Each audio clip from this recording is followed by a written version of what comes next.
إن الحمد لله نحمده ونستعينه ونستغفره ونعوذ بالله من شرور أنفسنا ومن سيئات أعمالنا من يهده الله فلا مضل له ومن يضلل فلا هادي له أشهد أن لا إله إلا الله وحده لا شريك له وأشهد أن محمدا عبده ورسوله أعوذ بالله السميع العليم من الشيطان الرجيم بسم الله الرحمن الرحيم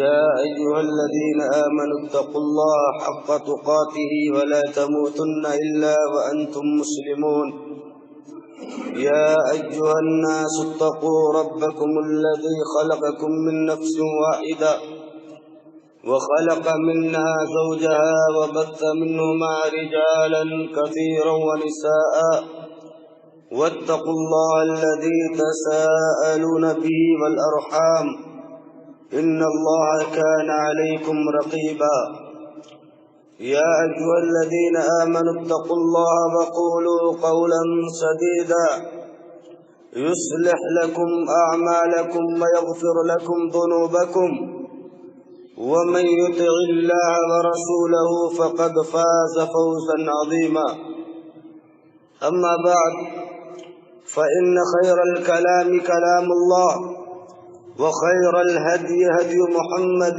صلى الله عليه وسلم وشر الأمور محدثاتها وكل محدثة بدعة وكل بدعة ضلالة وكل ضلالة في النار أعوذ بالله السميع العليم من الشيطان الرجيم نحن أعلم بما يقولون وما أنت عليهم بجبار فذكر بالقرآن من يخاف وعيد وقال سبحانه تعالى في موضع آخر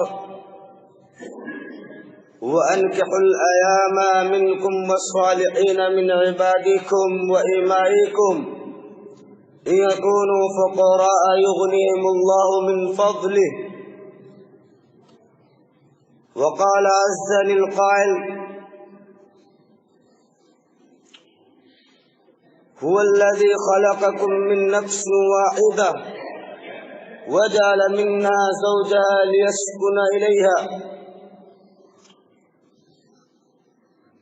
رب اشرح لي صدري ويسر لي أمري واحلل عقدة من لساني يفقهوا قولي رب يسر ولا تعسر وتمم بالخير رب زدني علما. تمام قسم کی تعریف بڑائی بزرگی اللہ وحدہ لا شریک کے لیے لائق و سزاوار ہے. بعد و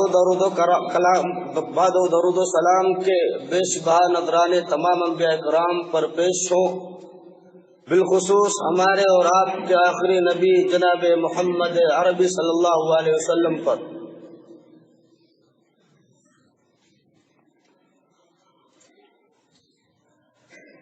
معزز و مکرم حاضرین، آج آپ کے سامنے جس موضوع کے تعلق سے کچھ باتیں رکھی جائیں گی وہ آج کے ماحول کے اعتبار سے ہے. ہمارے سماج اور معاشرے میں آج کل شادی کا ماحول جسے کہا جاتا ہے اسی کا دور دورہ بھی ہے. اسی مناسبت سے شادی بیاہ کے اندر جو رسم و رواج ہوتے ہیں انہی کے تعلق سے آپ کے سامنے کچھ باتیں کی جائیں گی. ہو سکتا ہے کہ کچھ باتیں ذرا سخت لہجے میں کہی جائیں، اس لیے میں ابتدا میں ہی اس کی معذرت چاہوں گا کہ ہو سکتا ہے کہ کچھ جملے اس تعلق سے سخت ہو جائیں، کوئی اپنے آپ پر نہیں لے گا کیونکہ میں جنرل بات بولوں گا. سب سے پہلی چیز کہ اللہ تبارک و تعالی نے ہمارے سرپرستوں کو جن کے دل میں بچے ہیں، جن کے دل میں اولاد ہیں، رب العالمین نے انہیں حکم دیا کہ وَأَنكِحُوا الْأَيَامَ مِنكُمْ وَالصَّالِحِينَ مِنْ عِبَادِكُمْ وَإِمَائِكُمْ، کہ جو تمہارے ماتحت بچے تمہاری اولاد ہیں، چاہے وہ اولاد کی شکل میں ہو یا تمہارے غلام یا لوڈی ہو، آپ ان کے نکاح کو کرا دیں، آپ ان کی شادیوں کو کرا دیں۔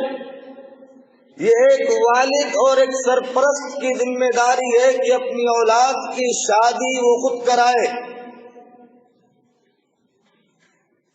اس کے بعد اللہ تبارک و تعالی نے اس آیت کریمہ کے اندر اس چیز کا بھی حکم دیا کہ کوئی لڑکی خود سے شادی نہیں کرے گی، سرپرست کی ذمہ داری ہے کہ وہ بات کرے گا، رشتہ لے کر لڑکی والے کے پاس جائے گا۔ ہمارا معاملہ بڑا عجیب ہے، ہمارے یہاں مسئلہ یہ ہے کہ ہمارے یہاں لڑکی والے لڑکے والے کے پاس رشتہ لے کر جاتے ہیں۔ ہونا تو یہ چاہیے تھا کہ لڑکے والے لڑکی والی کے گھر پہ جائیں، لڑکی والے جو ہوتے ہیں ان کے پاس رشتہ لے کر جائیں، اور اس میں اس چیز کا بھی حکم ہے کہ کوئی عورت، کوئی لڑکی اپنے ولی کی اجازت کے بغیر شادی نہیں کر سکتی ہے۔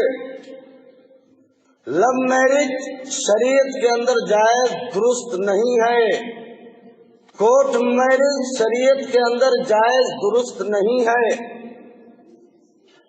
کسی بھی لڑکی کو یہ حق حاصل نہیں کہ اپنے ولی کی اجازت کے بغیر وہ شادی کر لے، خود سے بھاگ جائے، نہ قطعاً نہیں۔ پیارے رسول صلی اللہ علیہ وسلم نے فرمایا ايما امرأة نكحت بغير اذن وليها فنكاحها باطل فنكاحها باطل فنكاحها باطل۔ کوئی عورت اپنے ولی کی اجازت کے بغیر اگر شادی کرتی ہے تو اس کا نکاح باطل ہے، اس کا نکاح باطل ہے، اس کا نکاح باطل ہے۔ اور اگر اس کے ساتھ ہم بستری کی گئی تو وہ زنا ہے۔ زنا کی قباحت بتانے کی ضرورت نہیں ہے، نسلیں بگڑ جاتی ہیں، نسلیں خراب نکلتی ہیں۔ اور اسی طریقے سے اللہ تبارک و تعالیٰ نے اس آیت کریمہ کے اندر فرمایا إِن يَكُونُوا فُقَرَاءَ يُغْنِهِمُ اللَّهُ مِنْ فَضْلِهِ، اگر یہ غریب ہیں، مفلس ہیں، نادار ہیں، اللہ تبارک و تعالی اپنے فضل سے انہیں مالدار بنا دے گا۔ شادی یہ برکت ہوتی ہے، ہم نے بیجا رسم و رواج شادی کے اندر ڈال کر اسے بے برکت بنا دیا ہے۔ دیکھو آج طلاق کا کتنا مسئلہ ہے، عورتیں کھلا لے رہی ہیں، عورتیں گھر چھوڑ کر چلی جا رہی ہیں۔ کیوں؟ اس کے اسباب پر ہم نے کبھی غور کیا کہ عورتیں گھر چھوڑ کر کیوں جا رہی؟ طلاق کے اتنے مسائل کیوں آئے؟ اس لیے کہ ہم نے شریعت کی دھجیاں اڑائی ہیں اپنی شادیوں کے اندر، اس لیے کہ ہم نے شادیوں کے اندر اللہ اس کے رسول کی کھلا مخالفت کی۔ آگے بھی اس کی تفصیل آئے گی، ساری مخالفتیں بیان کی جائیں گی، جس کا نتیجہ یہ ہوا کہ ہماری شادیوں میں بے برکتی آ گئی، برکت اٹھ کر چلی گئی۔ إِن يَكُونُوا فُقَرَاءَ يُغْنِهِمُ اللَّهُ مِنْ فَضْلِهِ کا معنی زائل کر دیا ہم نے۔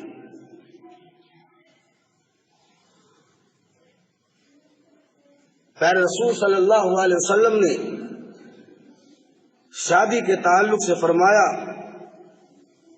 کہ انسان جب شادی کرتا ہے اس کا مقصد یہ ہوتا ہے کہ وہ اپنی عزت و آبرو کی حفاظت کرے گا، تو اللہ تبارک و تعالیٰ کا حق یہ بنتا ہے کہ ویسے بندے کی مدد فرمائے۔ پھر رسول صلی اللہ علیہ وسلم نے فرمایا ثلاث حق علی اللہ عونهم المجاہد فی سبیل اللہ والمکاتب الذی یرید الاداء والناکح الذی یرید العفاف۔ تین قسم کے لوگ ایسے ہیں جن کے تعلق سے اللہ پر یہ حق بنتا ہے کہ اللہ تبارک و تعالی ایسے لوگوں کی مدد فرمائے۔ ایک تو اللہ کے راستے میں جہاد کرنے والا، دوسرا ایسا غلام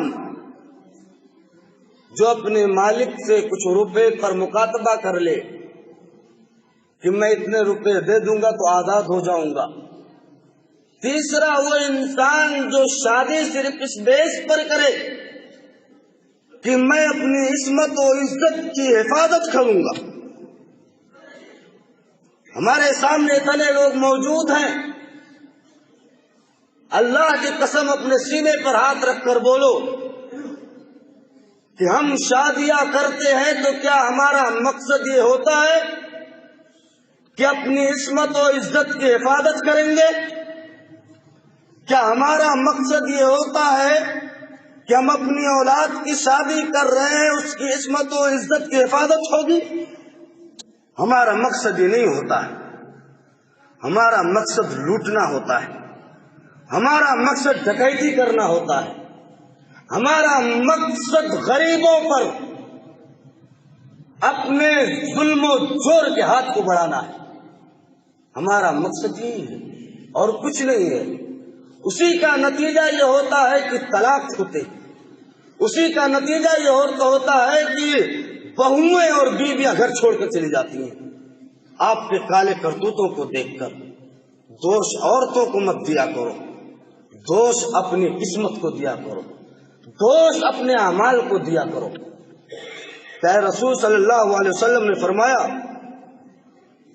کہ تین قسم کے لوگ ایسے ہیں جن پر اللہ تبارک و تعالیٰ کا یہ حق بنتا ہے کہ ان کی مدد فرمائے۔ اگر ہمارا یہ مقصد ہے کہ ہم اپنے بچے کی شادی یا اپنی شادی صرف اس بیس اور بنیاد پر کر رہے ہیں کہ ہم اپنی عصمت و عزت کی حفاظت کریں گے، اپنے بچے اور بچیوں کی عصمت و عزت کی حفاظت کروائیں گے، تو اللہ کی قسم ایسے لوگوں کی اللہ تبارک و تعالی مدد فرمائے گا، ایسے لوگوں کی اللہ تبارک و تعالی اپنی خاص مدد فرمائے گا۔ ایسا نہیں ہے تو اللہ رب العالمین مدد نہیں فرمائے گا۔ آپ جانتے کیا شادی کی عظمت کو، اس نکاح کی عظمت کو جانتے کیا ہیں؟ پیر حبیب صلی اللہ علیہ وسلم نے فرمایا اذا تزوج العبد فقد استكمل نصف الدين فليتق الله في النصف الباقي۔ پیر رسول صلی اللہ علیہ وسلم نے فرمایا جب انسان شادی کرتا ہے تو اس کا آدھا ایمان مکمل ہو جاتا ہے۔ انسان شادی کرتا ہے تو اس کا آدھا ایمان مکمل ہو جاتا ہے، لہذا اسے چاہیے کہ وہ آگے کے مراحل میں اپنے آدھے ایمان کی حفاظت میں اللہ تبارک و تعالیٰ کا تقوی اختیار کرے، اللہ تبارک و تعالیٰ کا خوف کھائے۔ اسی طریقے سے اللہ رب العالمین نے فرمایا، جس آیت کریمہ کو خطبہ مسنونہ کے بعد پڑھا گیا، رب العالمین نے فرمایا هو الذي خلقكم من نفس واحدة وجعل منها زوجها ليسكن إليها۔ وہی وہ ذات ہے جس نے تمہیں ایک نفس سے پیدا فرمایا، تمہیں آدم سے پیدا فرمایا، اس کے بعد تمہاری بیویوں کو بھی تم سے پیدا فرمایا تاکہ تم سکون حاصل کرو۔ ہمیں سکون نہیں، ہماری عورتوں سے ہمیں سکون نہیں، ہماری بہوؤں سے ہمیں سکون نہیں مل سکتا۔ قطعاً نہیں مل سکتا ہے۔ کیوں؟ ہم اور آپ سبب جانتے ہیں کیوں نہیں مل سکتا ہے۔ ہم نے اللہ اس کے رسول کے حکم کی پاسداری نہیں کی، قطعاً سکون نہیں مل سکتا۔ پریشان رہیں گے ہم، ہماری اولاد پریشان رہے گی، کمائیں گے برکت نہیں ہوگی۔ آپ نے سمجھا کیا ہے کہ سکون ایسے ہی مل جائے گا؟ تم اللہ اس کے رسول کے حکم کو فالو کرو، مانو۔ اللہ اس کے رسول کا حکم صرف نماز کے لیے نہیں، صرف روزے اور زکات کے لیے نہیں ہے، زندگی کے تمام مراحل کے لیے ہے۔ پھر رسول نے فرمایا ترکتکم علی محجۃ البیضاء لیلها کنہارها لا یزیغ عنہا الا ہالک۔ میں نے تم کو ایسی صاف اور سیدھے چہرہ پر چھوڑا ہے جس کی راتیں بھی دن کی طرح روشن ہیں۔ اس سے وہی شخص ہلاک ہوگا، اس سے وہی شخص دور ہوگا جسے ہلاک ہونا، وہی انسان اس سے دور بھاگے گا۔ زندگی کے تمام مراحل کو پیارے رسول صلی اللہ علیہ وسلم کی سنت شامل حال ہے۔ آپ کو اور ہمیں کہیں اور بھٹکنے کی ضرورت نہیں ہے۔ اسی طریقے سے پیارے رسول صلی اللہ علیہ وسلم نے فرمایا اذا اتاکم من ترضون خلقہ ودینہ فزوجوہ وَإِلَّا تَفْعَلُوا تَكُنْ فِتْنَةٌ فِي الْأَرْضِ وَفَسَادٌ عَرِيضٌ۔ پیارے رسول صلی اللہ علیہ وسلم نے فرمایا جب تمہارے پاس کسی ایسے انسان کا رشتہ آئے، کسی ایسے لڑکے کا رشتہ آئے جو اخلاق والا ہو، دیندار ہو، اپنی لڑکی کی شادی اس سے کرو۔ اگر نہیں کرو گے تو ایک بڑے فساد میں مبتلا ہو جاؤ گے۔ کیا ہمارا اس پر عمل ہے؟ قطعاً عمل نہیں ہے۔ ہم اپنی بچیوں کی شادی ایسے انسان سے کریں گے جس کا تو نہ دین سے تعلق ہو نہ شریعت سے تعلق ہو۔ ہم نے اپنی بچیوں کی شادی کے لیے ایسے لوگوں کو چنا جو مالدار ہوں، پیسے والے ہوں، اچھی بزنس ہو، اچھے پراپرٹی کے مالک ہوں۔ دل پر ہاتھ رکھ کر بولو کتنے لوگ ایسے ہیں جو اپنی بچیوں کی شادی کے لیے دینداری کو پہلے ترجیح دیتے؟ کتنے لوگ؟ ہم نے نہیں ترجیح دیا۔ لڑکے کی شادی کا مسئلہ آیا، دینداری کو ہم نے نہیں ترجیح دیا۔ ترجیح کس کو دیا؟ بائک ملے گی کہ نہیں؟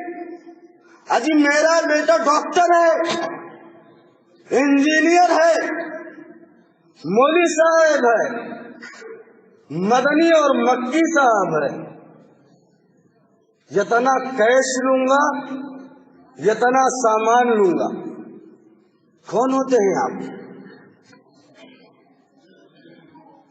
دل پر ہاتھ رکھ کر بولو آپ کی بیٹی جس کو آپ نے محنت و مشقت سے پالا ہے، جس کی تربیت کی ہے، جس کو تعلیم دیا ہے، اپنی بچی جب رخصت ہوتی ہے آپ کو خوشی ہوتے ہے یا غم ہوتا ہے؟ آپ ہنستے ہیں یا روتے ہیں؟ پوچھا ہے کبھی ایسے والد سے؟ پوچھا ہے کبھی ہم نے ایسے بھائی سے؟ پوچھا ہے ہم نے کبھی ایسے سرپرست تھے جو چند ٹکے کا محتاج ہوتا ہے، چند روپے اور سکوں کا محتاج ہوتا ہے، کھانے کا محتاج ہوتا ہے؟ بیٹی گھر میں جوان موجود ہے، آپ کے مطالبات سے وہ شادی کرے گا؟ آپ کی دنیا داری سے اپنی بیٹی کو کہاں لے جائے گا؟ بتاؤ، جب اس کی جوان بیٹی کی شادی نہیں ہوگی، معاشرے میں زنا عام ہوگا کہ نہیں ہوگا؟ معاشرے میں برائیاں پھیلیں گی کہ نہیں پھیلیں گی؟ پھیلیں گی، بالکل پھیلیں گی۔ ہمارے یہاں یہ سسٹم کون روکے گا اسے؟ کون منع کرے گا اسے؟ کون اس کے لیے تحریک چلائے گا؟ کون چلائے گا اس کے لیے تحریک؟ جہیز کس کی رسم ہے؟ ہماری قطعاً نہیں ہو سکتی ہے۔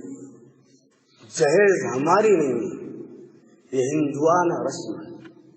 من تشبہ بقوم فہو منہم، جو جس قوم کی مشابہت اختیار کرے گا اسی میں سے ہو جائے گا۔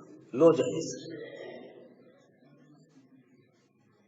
اور یہ بارات کہاں سے آ گیا ہے؟ کون سی شریعت یہ بارات بتلاتی ہے؟ کس شریعت کے اندر بارات کا تصور ہے؟ ہماری اور آپ کی شریعت کے اندر؟ عربی زبان میں بارات کے لیے کوئی لفظ متعین نہیں ہے۔ آپ کہتے ہو کہ جو ہے کیا نام ہے بارات اسلام میں، اسلام پورا کا پورا عربی میں، اور عربی میں بارات کے لیے کوئی ایک لفظ ہے ہی نہیں۔ ہم کہاں سے لائے؟ بارات تو چھوڑ دو، ہمارے یہاں منگنی کا کیا سسٹم ہوتا ہے؟ کیوں؟ میں دیکھیے، میں نے پہلے کہا تھا باتیں تھوڑی تلخ ہوں گی آج، اس کے لیے میں معذرت پہلے سے طلب کر لیا ہوں۔ منگنی کا سسٹم ہوتا ہے، دو گاڑیاں بھر کے جاؤ، جس کو دیکھنا ہے، جس کی شادی ہے، اس کو گھر پر چھوڑ کے جاؤ، دو گاڑیاں بھر کر۔ کیا ہی دو گاڑیاں بھر کر آپ کو بارات میں جانے کی اجازت نہیں ہے؟ آپ منگنی کی بات کرتے ہیں۔ منگنی کا تصور آپ نے کہاں سے لیا ہے؟ اسلام میں ہے؟ بالکل نہیں ہے، قطعاً نہیں ہے۔ کہاں سے لائے ہم اور آپ؟ یہ ہمارے اور آپ کے سماج اور معاشرے کا دین ہے اور رواج ہے۔ رسم و رواج سے بچنا ہوگا۔ چاہتے ہو کہ شادی برکت والی ہو، آنے والی نسلیں تمہیں دعائیں دے، آنے والی نسلیں تمہارے لیے دعائیں کرے، اپنے بچوں کی شادی اسلامی اصول کے اعتبار سے کرو۔ چھوڑ دو یہ بے جا رسم و رواج، آ جاؤ شریعت کی ڈگر پر۔ ایک دو لوگ جا کے دیکھ لو کیا ہے اس میں۔ ہمارے یہاں دیکھنے کا سسٹم بھی عجیب ہے۔ بڑے بھائی دیکھیں گے، بڑے بھائی سے پردہ نہیں ہے؟ بڑے بھائی سے پردہ نہیں ہے؟ چھوٹے بھائی کی بیوی کو بڑا بھائی جا کے دیکھے گا۔ کون سے اسلام کی تصویر پیش کر رہے ہیں ہم؟ ہمارے اندر کون سی سلفیت باقی ہے؟ یہ ہماری سلفیت پہ آ چک رہا ہے اس سے۔ بڑے بھائی دیکھیں گے، حد تو یہ ہو گئی ہے کہ محلے والوں کو بھی دکھایا جائے۔ کون ہے؟ کہاں سے لائے ہم اور آپ اس کو؟ شریعت سے اس کا کوئی تعلق نہیں ہے، پردہ ہے ایسے لوگوں سے۔ منگنی کی، اس کے بعد آگے تھوڑا سا بڑھے، دن رکھنے کے لیے اس کے لیے بھی الگ ڈیمانڈ ہے۔ اتنی مٹھائیاں ہونی چاہیے، اتنے پیسے ہونے چاہیے، اتنا کیش ہونا چاہیے۔ کیا ہے یہ؟ بھکاری ہے، روڈ پر بھیک مانگ رہے ہیں۔ کون ہے ہم؟ مسلمان ہیں کہ سڑک چھاپ ہیں؟ جملے سخت ہوں گے، معاف فرمائیے گا۔ مسلمان ہیں ہم، یہ سارے ڈیمانڈ ایک مسلمان کے ہوں گے؟ قرآن و سنت کا ماننے والا یہ ڈیمانڈ کرے؟ اور آگے چلو، دن ہو گیا، شادی کا مسئلہ آیا، اجی اتنے لوگ بارات میں آئے ہیں، کون ہے؟ بارات کا تصور تو اسلام میں نہیں ہے، اور مسئلہ ہمارے علاقے کا، معاشرے کا یہ بھی ہے کہ کوئی اگر بارات میں نہ لے جائے تو ہم غصہ ہو جاتے ہیں۔ دیکھتے ہو ہمارے بیٹے کی بارات گیا اور اپنی باری آئی تو ہم کو چھوڑ دیا، فلاں فلاں کو لے کے گیا ہے، بولو اس کے لیے الگ گاڑی بک کریں گے، اس کے لیے الگ سے لوگوں کو تیار کریں گے، اور وہاں جائیں گے لڑکی کے گھر پر ڈکیت بن کر، لوٹ کر جائیں گے، لوٹنے جائیں گے۔ پوچھا ہے کبھی دل پر ہاتھ رکھ کے پوچھو اس باپ سے جس کی بیٹی جدا ہو رہی ہے، زمین پر گروی رکھ کر آپ کے ناجائز رسموں کو پورا کرتا ہے صرف بیٹی کی مجبوری سے۔ ہم مجبور نہیں ہو سکتے؟ ہمارے پاس بیٹیاں نہیں ہیں، ہم سے کوئی ڈیمانڈ نہیں کرے گا؟ کہنے کو تو کہہ دیتے ہیں یہ سماج کا معاملہ ہے، چل چکا ہے، ختم کون کرے گا؟ ہم نہیں کریں گے تو کون ختم کرے گا؟ کون ختم کرے گا اس کو؟ ہم نہیں اٹھیں گے تو کون اٹھے گا؟ اسی مسجد میں قسم کھا لو، جو بارات لے جائے گا اس کے بیٹے کے ولیمے میں بھی شریک نہیں ہوں گے۔ قسم کھا لو اگر ایمان ہے تو، ایمانی غیرت ہے تو، جو جہیز لے گا اس کی طرف منہ اٹھا کے نہیں دیکھیں گے۔ یہ ارادہ بنا لو۔ آپ نے کیا سمجھا؟ ایک سادہ اور سمپل نکاح کا طریقہ شریعت نے بتلایا، مساجد کے اندر لاؤ نکاح کر لو، مساجد کے اندر نکاح کر لو، نہ کوئی دعوت ہے نہ کچھ ہے، آؤ مساجد کے اندر نکاح کر لو، عید میں مساجد کے اندر، مسجدوں کے اندر نکاح کرو، برکت تو یہیں سے پیدا ہوگی نا۔ ایک تو عجیب مسئلہ ہے ہمارے یہاں کا، بارات کے لیے فلاں فلاں لوگ جائیں گے، 100 لوگ 150 لوگ جائیں گے، سب کو کھلائے گا لڑکی والا۔ نکاح میں چھہارا کون لے کے جاتا ہے؟ لڑکے والے۔ جو 150 لوگوں کے کھانے کا انتظام کر سکتا ہے 2 کلو چھہارے کا انتظام نہیں کر سکتا ہے؟ کون سے اسلام کی بات کریں ہم؟ کون سے اسلام کی بات کر رہے ہیں؟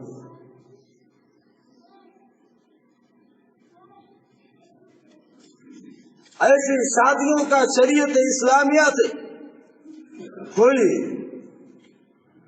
تصور اور کوئی طریقہ اس کا نہیں ملتا ہے۔ آپ مسجد کے اندر نکاح کریں،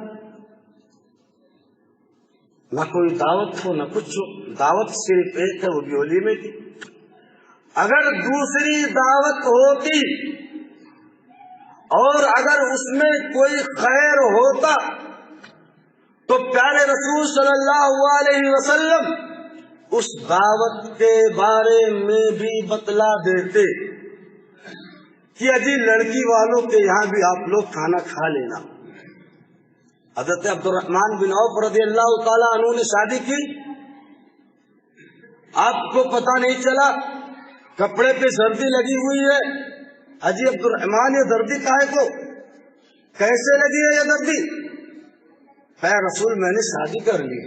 اچھا میں پوچھا آپ نے، اس کے بعد آپ نے فرمایا اولم ولو بشاتی، ولیمہ کرو اگرچہ ایک بکری ہی کیوں نہ ہو، اولم ولو بشاتی، ولیمہ کرو اگرچہ ایک بکری ہی کیوں نہ ہو۔ یہ اسلامی تصور ہے۔ مسلمانوں کے امیر رسول صلی اللہ علیہ وسلم، آپ کو اپنے صحابی کے بارے میں خبر نہیں، ایک ہی شہر میں موجود، شادی ہو گئی خبر نہیں ہوگی۔ آج ہمیں نہ پتا چلے تو کتنے ٹٹمے اور کتنے بھوچال ہم اور آپ مچا دیتے ہیں۔ شادی کر لیا بلایا بھی نہیں، شادی کر لیا بتایا بھی نہیں، چھوڑو اس کو، دین کے سانچے میں ڈھالو۔ اگر اس لڑکی کے گھر کھانے کا جواب ہوتا تو پیارے رسول صلی اللہ علیہ وسلم ہمیں بتلا دیتے، پیارے رسول صلی اللہ علیہ وسلم ہمیں اس بات کی آگاہی کر دیتے، ہمیں اس چیز کو نہیں بتلایا۔ صحابہ کی سیرت سے یہ نہیں ملتی، آپ نے ایک نہیں 11 شادیاں کی ہیں۔ بتاؤ کتنی عورتوں کے گھر آپ نے بارات لے کر اور باقاعدہ جو ہے اور لڑکیوں کے گھر سے آپ نے کھانا بنوایا؟ ایک صحابی کی مثال دے دو۔ لوگ مثال دیتے ہیں جہیز کے تعلق سے، کس کا؟ پیارے رسول صلی اللہ علیہ وسلم نے حضرت فاطمہ کو جہیز دیا تھا۔ آپ کبھی ڈیپ میں گئے اس جہیز کے تعلق سے؟ آپ ڈیپ میں گہرائی میں گئے ہوئے؟ اصل میں اس شادی کا مسئلہ یہ تھا کہ حضرت علی رضی اللہ تعالیٰ عنہ کے ولی بھی پیارے رسول تھے، اور حضرت فاطمہ تو آپ کی بیٹی ہی تھی، دونوں کی ذمہ داری آپ کے سر پر تھی۔ پھر بھی آپ نے حضرت علی سے پوچھا علی تمہارے پاس کچھ ہے؟ انہوں نے فرمایا پیارے رسول صلی اللہ علیہ وسلم میرے پاس کچھ نہیں۔ کہا اچھا، تمہارے پاس ایک زرہ ہوا کرتی تھی، جاؤ اسے بیچ دو یا گروی رکھ کے پیسے دے آؤ۔ حضرت علی رضی اللہ تعالیٰ عنہ اس زرے کو بیچ کر کچھ پیسے لے کر پیارے رسول کی خدمت میں آتے ہیں، انہی میں سے کچھ پیسوں کو مہر بنایا جاتا ہے اور کچھ سے سامان لے کر لایا جاتا ہے، تکیہ ہے، گدا ہے، اور اسی طریقے سے دوسرے جو سامان ضروریات زندگی ہوتی ہے تھوڑے بہت لے کے آتے ہیں۔ پیسہ کس کا لگا؟ پیارے رسول کا، خود حضرت علی رضی اللہ تعالیٰ عنہ کا ہے، صرف خرچ آپ نے کیا ہے۔ اور لڑکی حضرت فاطمہ رضی اللہ تعالیٰ عنہ کو ودا کس نے کیا تھا؟ گئے تھے حضرت علی لینے کے لیے، کچھ عورتیں لے جا کر ان کو اس انصاری کے گھر میں جس نے حضرت علی کو ہبہ کیا تھا اس کے گھر پہ لے جا کر چھوڑائی تھی۔ کون سا اسلام ہے یہ؟ اتنا سادہ اسلام۔ کہ رسول نے فرمایا نکاح اتنا آسان کر دو کہ زنا مشکل ہو جائے۔ ہم نے زنا کو آسان بنایا، نکاح کو مشکل کر دیا۔ نکاح میں اتنے ٹٹمے، اتنی چیزوں کو لا کے داخل کر دیا کہ آدمی کے لیے زنا آسان ہو گیا، نکاح مشکل ہو گیا۔ سادہ اور سمپل نکاح ہوتا ہے، آپ لاؤ 2-4 لوگوں کو بلا کر مسجد کے اندر کر لو، نکاح ہو جائے آپ کا۔ کون کہتا ہے کہ جو ہے آپ بڑے صاحب ہیں جی، کروڑ پتی ہے، لکھ پتی ہے، نہیں میں پورے گاؤں کو کھلاؤں گا؟ یہ کون سا مسئلہ ہے؟ اگر ثابت ہے تو کھلاؤ جی، نہیں ثابت ہے تو کیوں کھلا رہے ہو؟ کیوں دعوت نہ ملنے پر ہم ناراض ہو جا رہے ہیں؟ اگر ثابت ہے تو کھلاؤ، نہیں ثابت ہے تو کیوں کھلا رہے ہیں ہم اور آپ؟ اسی طریقے سے 2-3 باتیں اور ہیں۔ ایک چیز یہ کہ ہمارے یہاں جہیز جو دیتے ہیں، لوگ کہتے ہیں کہ ہم عورتوں کو ان کا حق دے رہے ہیں، اپنی بہنوں کو، اپنی بیٹیوں کو ان کا حق دے رہے ہیں، یہ حق نہیں ہے۔ ایک تو یہ چیز کہ جہیز مسلمانوں کے یہاں ہے ہی نہیں، دوسرے یہ کہ مسلم سماج میں اگر کہیں سے یہ آیا تو غیروں کی طرف سے آیا، اور ہندو دھرم کے اندر عورت کو میراث میں کوئی حق نہیں دیا جاتا، لہذا بجا طور پر وہ جہیز دیتے خیرات کے طور پر۔ لیکن اسلام نے وراثت کے قانون کو لاگو کیا ہے، بیٹی کا اپنے باپ کے مال میں حق ہے۔ بتاؤ کتنے لوگ ہیں جنہوں نے اپنی بیٹیوں کے حق کے بارے میں کچھ سوچا ہے؟ کتنے لوگ ہیں جنہوں نے سوچا ہے؟ مسئلہ عجیب تو یہاں ہو گیا کہ ہم نے اپنی زندگی کے اندر اپنی بیٹیوں کو ان کا حق دے دیا، اور کتنا دیا؟ تھوڑی سی زمین نکال کے دے دی۔ نہ خطان درست نہیں ہے۔ اگر آدمی اپنی حیات کے اندر اپنی بیٹیوں کے درمیان اور بیٹوں کے درمیان اپنی وراثت کو، اپنی جائیداد کو تقسیم کرتا ہے تو سب کو برابر دینا پڑے گا، سب کو برابر۔ بیٹے کو 1 بیگھہ اگر دے رہے ہیں تو بیٹی کو بھی 1 بیگھہ دینا پڑے گا۔ آپ کی وفات کے بعد بیٹا اگر 1 بیگھہ پائے گا تو بیٹی آدھا پائے گی، لیکن آپ کی وفات سے پہلے اگر زندگی میں تقسیم کرنا چاہتے ہیں تو آپ کو سب کے درمیان برابر دینا پڑے گا، الگ الگ نہیں دینا پڑے گا کہ ایک بیٹے کو 2 بیگھہ آپ نے دے دیا، ایک بیٹی کو 2 بستہ نکال کے دے دیا۔ قطعاً درست نہیں، آپ نے حق تلفی کی ہے۔ انصاف کیجیے، نہیں تو اللہ تبارک و تعالیٰ اس ناانصافی کے تعلق سے آپ سے سوال کرے گا۔ آخری چیز اگر موقع ملا انشاءاللہ تو اور بعد میں باتیں بتائی جائیں گی۔ ہمارے یہاں شادی کے موقع پر، شادی سے 1-2 دن پہلے جو دلہا ہوتا ہے اسے کیا لگواتے ہیں؟ پوری محلے کی عورتیں جمع ہوتی ہیں، پھوپھی ہیں، بھابھی ہیں، پتہ نہیں کیا کیا ہے، سب جمع ہوتی ہیں اور سب بیٹھ کر ہماری زبان میں بکوا لگاتی ہیں۔ جن سے پردہ ہے آج وہ بکوا لگا رہی ہے۔ آپ کی بہن لگا دے، آپ کی ماں لگا دے، کوئی حرج نہیں۔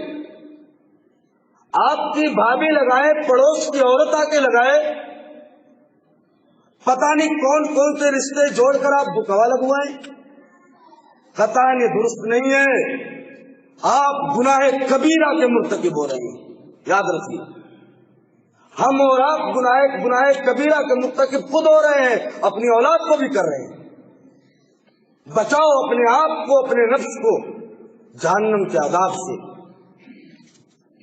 لہذا ہماری اور آپ کی ذمہ داری ہے کہ ہم اور آپ ان تمام رسم و رواج کو بالائے طاق رکھیں اور یہ عہد کریں اللہ رب العالمین سے کہ اللہ، ہم اپنے بیٹوں کی، اپنی بیٹیوں کی شادی قرآن و سنت کے مطابق کریں گے۔ بولو کریں گے؟ بول سکتے اس میں کریں گے یا نہیں؟ نہیں کریں گے، قطعاً نہیں کریں گے، کیونکہ ہمارا ارادہ ہی نہیں ہے۔ اجی ہم کو بائک کون دے گا؟ فریج اور کولر کہاں سے آئے گا ہم بھکاریوں کے پاس؟ ہم تو اس لائق ہے نہیں کہ خرید لیں۔ ہم مرد تو ہے نہیں، چوڑیاں پہنے ہیں ہم نے، دوسروں کے دھن پر پل رہے ہیں، دوسروں کی جائیداد پر روٹیاں توڑ رہے ہیں، ہمارے اندر وہ بساط نہیں، مرد ہے نہیں ہم۔ جو مرد ہوتا ہے وہ بھیک نہیں مانگتا۔ معاف فرمائیے گا، جملے سخت ہیں تھوڑے، تو لہذا ہماری اور آپ کی ذمہ داری ہے کہ ہم ایسی شادیوں میں شرکت کریں جس میں قرآن و سنت کے مطابق شادی کے امور کو انجام دیا جائے۔ اور ایسی شادیوں سے دور ہو جائیں جن شادیوں کے اندر قرآن و سنت کے اصولوں کی دھجیاں اڑائی جائیں۔ اللہ رب العالمین سے دعا ہے کہ بار الہ کہنے اور سننے سے زیادہ ہمیں اور آپ کو عمل کرنے کی توفیق عطا فرمائے۔ اے بار الہ ہماری اولادوں کو، ہمارے نوجوانوں کو، ہمارے بزرگوں کو، اپنے بچوں کی شادیوں کو قرآن و سنت کے مطابق کرنے کی توفیق عطا فرمائے۔ اے اللہ تو ہمیں ان شادیوں کے اندر شریک ہونے کی توفیق عطا فرما جو کتاب و سنت کے مطابق ہوں، جو قرآن و سنت کے اصولوں کے مخالف نہ ہو، اور ایسی شادیوں سے ہمیں بچا لے جن کے اندر قرآن و سنت کی مخالفت کی جائے اور ان سے لوگوں کو دور کیا جائے۔ آمین تقبل یا رب العالمین وآخر دعوانا الحمدللہ رب العالمین۔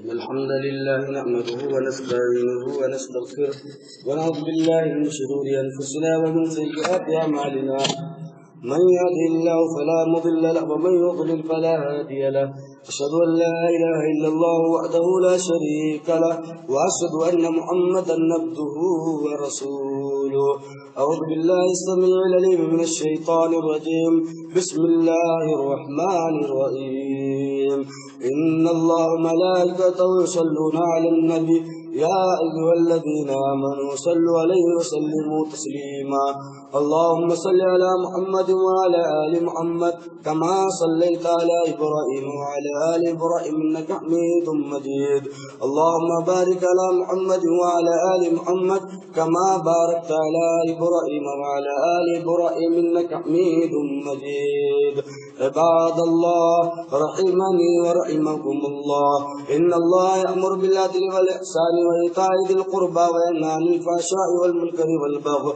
يعظكم لعلكم تذكرون ولذكر الله أكبر والله يعلم ما تصنعون